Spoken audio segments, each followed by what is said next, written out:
প্রতিদিন ডিম খেলে শরীরে কি ঘটে? আপনি কি প্রতিদিন ডিম খান? তাহলে এই ভিডিওটা শেষ পর্যন্ত দেখুন, কারণ ডিম আপনার শরীরে অবাক করা পরিবর্তন আনতে পারে। ডিম আমাদের খুব পরিচিত একটি খাবার, কিন্তু প্রতিদিন খেলে শরীরে কি ঘটে সেটা অনেকেই জানেন না। ডিমের উপকারিতা ১. শরীর শক্তিশালী করে। ডিমে প্রচুর প্রোটিন থাকে, যা শরীরের পেশি গঠনে সাহায্য করে। ২. মস্তিষ্কের জন্য উপকারী। ডিমে থাকা কোলিন মস্তিষ্কে কার্যক্ষমতা ভালো রাখতে সাহায্য করতে পারে। ৩.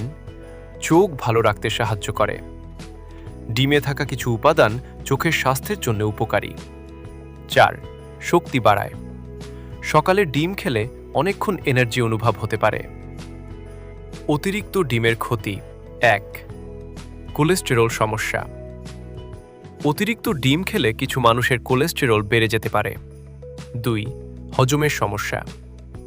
বেশি ডিম খেলে কিছু মানুষের গ্যাস বা পেটের অস্বস্তি হতে পারে। ৩. অ্যালার্জি। কিছু মানুষের ক্ষেত্রে ডিমে অ্যালার্জি হতে পারে। সঠিক নিয়ম: তাই ডিম খাবেন পরিমিত পরিমাণে এবং সুষম খাবারের অংশ হিসেবে। এমন আরও স্বাস্থ্য টিপস পেতে গ্রিন ডগ বাংলা চ্যানেলটি সাবস্ক্রাইব করুন। ধন্যবাদ।